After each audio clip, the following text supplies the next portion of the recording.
divulgado essa semana, o senhor se promoveu. O senhor falou que conversou já com auxiliares sobre alternativas, mas não sobre ruptura. Quais foram essas alternativas, então? Olha, para você chegar aí, você tem que dar um pouquinho um passo atrás.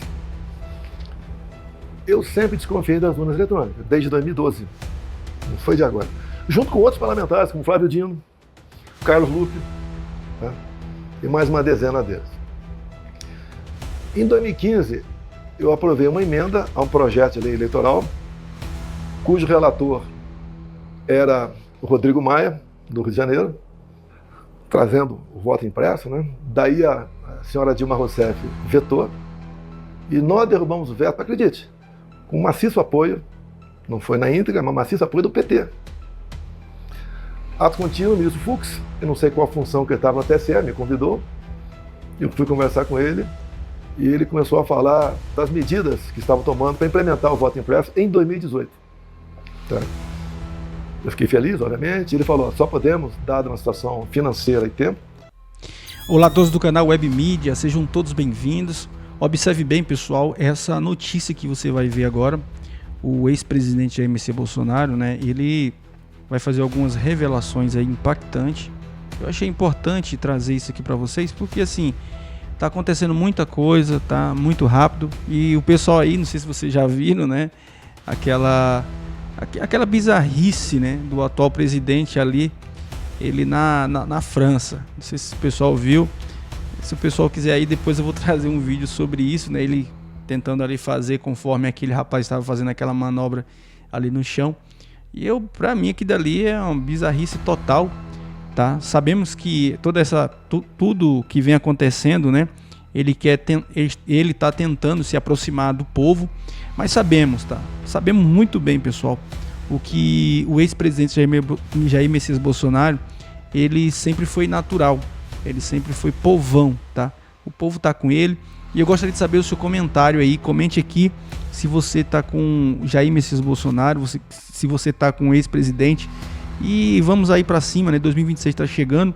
E assim, sabemos que eles vão fazer de tudo agora para tentar barrar, tá? Tentar barrar a sua candidatura. Mas vamos ouvir essa entrevista aqui e depois eu quero que você comente bastante, porque o seu comentário é muito importante, tá? Vamos ouvir, depois vamos ver aí. Tem muita coisa impactante que você vai ficar de orelha em pé. Então fica até o final, porque o final é mais importante, tá? O final do que você vai ficar admirado no que ele vai falar através desse vídeo, tá? Vou até virar a tela aqui para ficar um pouco melhor, tá? E vamos acompanhar na íntegra aí e vá comentando bastante, porque seu comentário é muito importante, pessoal. Eu fiquei feliz, obviamente. Ele falou, só podemos, dada uma situação financeira e tempo, fazer com que 5% das sessões tenham voto impresso. Ele mesmo elogiou o voto impresso. E eu fiz um pedido para ele, né? Ministro, o senhor pode pulverizar as urnas pelo Brasil? Já está no planejamento nosso a pulverização. E eu vi lá umas urnas também, muito bonitas. Depois eu vi na televisão o próprio ministro Barroso e o ministro Gilmar Mendes mostrando como é que seria esse voto impresso ao lado do urna eletrônica, já com equipamento ali, né? Coisa mais linda. Bem, logo depois, por 8-3, por provocação da senhora Rosa Weber, que estava na PGR, o voto impresso foi tido como inconstitucional. Okay? Então, tivemos 2018. Eleição em 2018 da forma antiga. O que aconteceu ao longo dos meus 4 anos não tem muito a ver com eleições, não. Mas, quando acabaram as eleições de 2018, na primeira semana do mês seguinte, novembro, a senhora Rosa Weber recebeu uma denúncia de fraude, tá? Muito bem fundamentada, não foi feito por amadores, e ela, obviamente, ficou preocupada e determinou junto à Polícia Federal a instauração do inquérito, que recebeu o número 1361. A pressa, no meu entender, dela, seria que, caso houvesse fraude, me tirar e botar o Haddad, né? Bem, eu descobri esse inquérito, que eu não sabia que tinha sido investigado, em meados de 21. Né? Como a Câmara estava discutindo a PEC do voto impresso, autoria Bia Kiss, relator Felipe Barros do Paraná, e alguém falou desse inquérito lá. O Felipe Barros botou em votação um requerimento para a PF fornecer o inquérito, foi aprovado por unanimidade, eles receberam o inquérito, distribuíram, chegou uma cópia para mim. Eu fiquei apavorado. Tá? E o que fazer, né? Isso aprofundou a minha desconfiança da urna eletrônica. Até porque eu sempre tive uma máxima. Eu confio na máquina, mas não sou obrigado a confiar no programador.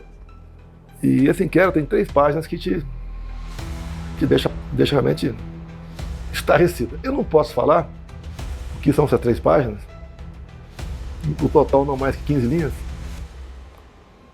e quem assina em 2 dessas 3 páginas é o Giuseppe Giannino, ex-diretor de TI da PF, do TSE. Bem, o que aconteceu também?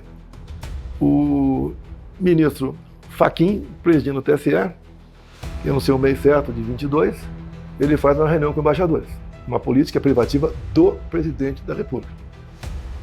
Lógico, fiquei sabendo do que aconteceu. O mais importante, ele praticamente apelou para os seus embaixadores, uns 60, que tão logo acabasse o resultado, tão logo o TSE apontasse o vencedor das eleições, vocês devem fazer gestões juntos aos seus respectivos chefes de Estado para reconhecer o vitorioso. Não entendi, né? Porque sempre cabe, depois das eleições, até previstas resoluções de lei que você pode recorrer. Mas ele fez questão de falar que acabou a eleição, o TSE mostrou, tem que reconhecer. Daí então eu pedi que preparasse uma reunião com embaixadores também. 2 meses depois, fiz a reunião. Dissequei o inquérito 13.001. Lembro, convidei o ministro Fachin a participar dessa reunião, ou um representante dele, não foi ninguém no TSE. E eu dissequei então para os embaixadores o inquérito 13.001. Ok? Até foi causa isso aí de uma inelegibilidade minha, por ter atacado o sistema eleitoral e espalhado fake news. Eu não ataquei nem espalhei nada. Eu mostrei o que estava dentro do inquérito. Então logo acabou essa reunião minha, mas foi no dia seguinte, se não me engano, teve uma live também. A live sei a data, 29 de julho de 21. Não. Tem uma live, tá? A data exata é aqui. O ministro presidente do TSE, Alexandre de Moraes, classificou esse inquérito, que era ostensivo, em confidencial. Ou seja, linguagem popular, secreta. Né? Obviamente, a partir daquele momento, eu não podia mais falar o que estava lá dentro. Tá? Se eu falar, os meus inquéritos confidenciais vazavam. E o interessante, pessoal, se você observar bem, tá? Tudo virou secreto, né, agora, né? Nada mais para quem disse, né, que ia mostrar tudo agora ficou secreto. E não sei se você lembra no debate que teve com o Bolsonaro na Globo, né? O atual presidente falou da seguinte forma: eu vou mostrar tudo que você está escondendo nesse sigilo de 100 anos. Quem lembra disso? Que ele falou do sigilo, né?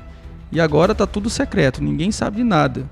Colocou sigilo em tudo, né? Então, assim, eu sei que tem muitas pessoas que não concordam com muitas coisas do Bolsonaro, né? Mas é para você ver como é que tá a situação do Brasil. E eu gostaria de saber a sua opinião, né? Se o Bolsonaro não conseguir se candidatar a presidente em 2026, quem ele indicar, você votaria? Gostaria que você comentasse aqui, ó, eu votaria em qualquer um que o Bolsonaro indicar. Porque vamos saber, né, o poder, tá? Vamos saber aí como vai ser a reação, né, do povo ao ver, né, toda essa situação, porque todos nós sabemos o que vai acontecer com ele. Isso aí é fato. Isso é fato. Todos nós sabemos o que vai acontecer com ele. Então eu gostaria de saber a sua opinião. A sua opinião, ela vai ser importante. Então comente aqui, porque o seu comentário é bastante importante. Vamos continuar aqui com o vídeo. À vontade, o que interessava para eles. Para mim, botar numa situação sempre é complicado, né? Mas se eu vazar aqui, eu posso ser decretada minha prisão amanhã. Bem, você perguntou o que para eu concluir aqui? O senhor falou que conversou com auxiliares sobre alternativas. Tá, vamos lá. Acabaram as eleições de 22.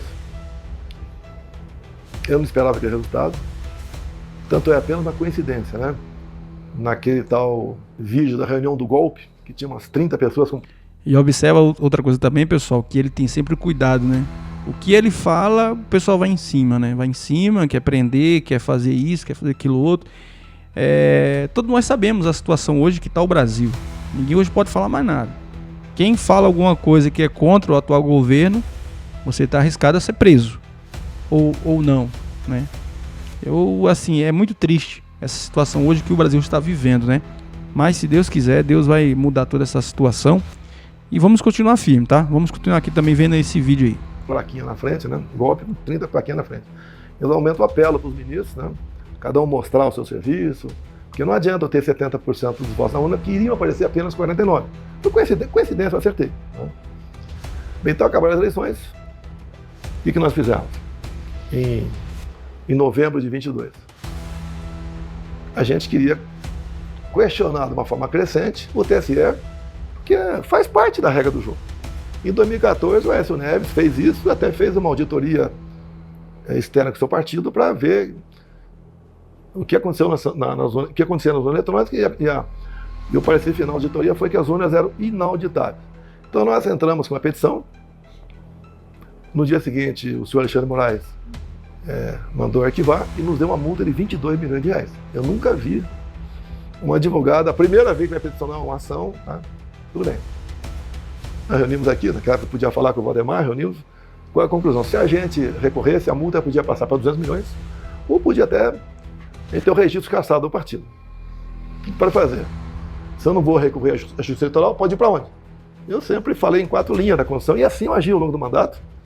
Você deve se lembrar, toda semana eu tinha uma ação do Supremo em cima de mim, ao longo dos 4 anos de mandato. Eu conversei com umas pessoas, dentro das 4 linhas que vocês estão cansados de falar, o que a gente pode fazer? Daí foi olhado lá, sítio, defesa, 4.2, intervenção. Essas foram as possibilidades aventadas. O que a gente podia fazer legalmente, tá? Não foi decisão. E daí falou-se estado de sítio, estado de defesa, reuni 2 vezes com os comandantes militares, né, com as outras pessoas perdidas por ali, né, mas nada com muita profundidade, porque quando você perde a eleição, você fica um peixe fora d'água. Metade do seu ministério, você tem que tomar cuidado para conversar com os caras, né? E também eles querem voltar à normalidade da vida deles, você não pode botar pressão em cima deles. E daí, entrando no processo, né, até no depoimento do comandante do Exército, ele fala que foi discutida possibilidades de dispositivos constitucionais. Macaco branco! Os corvos largaram mão do sistema e do gambá que não paga em dia diárias dos corvos para corvos que precisam viajar e se hospedar em missões quando estão lotados. Muitas vezes os atrasos chegam depois de 60 dias ou mais, deixando a elite dos corvos em um vexame desnecessário. Prova real que o gambá não só quebrou o reino, mas deixou todos à mostra de um sistema que não funciona mais. E digam de passagem, os entregadores de presentes do reino. Segundo contatos, além desse vexame, os corvos se reuniram ontem à tarde, não só para tratar assuntos internos de crise, como também para discutir decisões que virão dos Narnianos do Norte, após o anúncio ao mundo das sanções dos sinistros dos grandes galhos e de outras autoridades do reinado do gambá. E o Loirão está em cima disso 24 horas. O escritório da Intercorvos em Nárnia Central demonstrou preocupação com o posicionamento de Nárnia do Leste, que já comunicou que demonstra apoio direto ao Loirão e teme retaliações de Nárnia do Norte. Macacos brancos de altíssima estirpe andam dizendo que o Itamaraty decepcionou os grandes galhos que cobravam uma atitude mais radical, enquanto o Itamaraty tentava apenas na diplomacia ou conversas privadas solucionar um problema que não tem solução.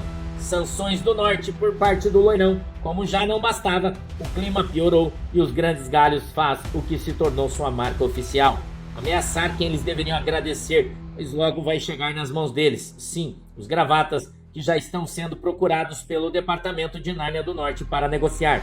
Assim que for sancionado, Macaco Negro, a sua queda. Scarface. Quem gambá não poderia deixar na mão? Aconteceu. Os corvos, que por muitas vezes a mando do Macaco Negro do próprio gambá, foram para cima de todos os inimigos de grupos pecaminosos do sistema, que agora o flerte acabou. Com a crise tomando o setor público, é fato que Gambá quebrou o reino e não tem como recuperar o que os mesmos roubaram. Chuchu, o vice da desgraçada, em vários momentos para a economista, disse: se o reino não olhar o setor público a tempo, ficará claro que o reinado falhou. Então eu pergunto, falhou? As contas públicas do reinado gambalístico, com rombos na casa de trilhões de baldes de milhos, é um exemplo claro que vamos entrar em um colapso financeiro antes do término de 26. Embora os efeitos já começaram a aparecer, não tem como controlar uma dívida trilionária com juros aplicados sobre ela. Então, a grande casa tem em mãos folhas secas sobradas que o Gambá cometeu o pecado de responsabilidade fiscal, mesmo sobre blindagem do sistema. Peneiradores cravam que o pior nem bateu a porta da população e o vexame será maior ainda. Então o que resta é guardar o que temos, pois na falta de milho é melhor contar com o que você tem antes que eles tranquem tudo e tomem como exemplo econômico a terra das lhamas. Sombra do Scarface. O clima político esquentou nas últimas horas e o método do Partido dos Ratos começa a aparecer na figura do universitário que jamais frequentou uma universidade ou se formou. O feinho a chamar a atenção pública para tirar foco dos desgastes do Gambá e dos grandes galhos, pois o Gambá colocou em seu lugar um pateta, já que o próprio Gambá largou a bucha nas mãos do macaco negro. A oposição confronta o feinho, que tenta fazer o que lhe foi ordenado, infernizar a vida do Pelicaninho e seu pai Pelicano. E aí, pessoal, o que você acharam desse vídeo aí? Eu gostaria que vocês comentassem, tá? Comentassem bastante. Vou até virar um pouco essa tela aqui. E assim, infelizmente estamos vivendo essa situação, né? O Brasil cada vez mais passando por dificuldade em relação a tudo que vem acontecendo. Só que sabemos, né, o que pode acontecer. Tem isso, né? Sabemos o que pode acontecer. E eu gostaria que você comentasse aqui. Seu comentário é muito importante, tá? Muito importante mesmo. Você que está chegando agora, você que ainda não é inscrito do canal, se inscreva. Eu falei para você que você ia ficar impactado no que você ia ouvir. E foi isso. O Bolsonaro, ele foi realista, ele falou tudo, tá? Que poderia acontecer. Muitas pessoas não deram crédito, muitas pessoas contra ele por algumas palavras que foi dita da sua boca, tá? E também o atual presidente, ele fala muita besteira e todo mundo ali parece que tampa os ouvidos, né? Não quer ouvir, né, o que esse desgoverno está fazendo com o nosso país. Mas comente aí, em quem você votaria se as eleições fossem hoje? Não é uma pesquisa, é somente uma opinião popular, tá? Deixa a sua opinião aqui, queremos saber se realmente, tá, você está a favor da nação brasileira, você está apoiando, né, o ex-presidente. Sabemos, né? Sabemos, principalmente eu, estou falando uma coisa minha, uma opinião minha. Em quem ele colocar, eu vou votar, tá? Em quem ele colocar, eu vou votar. E eu sei que também você possa ter essa mesma opinião, mas eu gostaria que você comentasse. Porque quando você comenta é muito importante, tá bom? Fiquem todos com Deus, em nome de Jesus, e até um próximo vídeo. Assim, se Deus permitir, que Deus abençoe sua casa, que Deus abençoe sua família, em nome de Jesus.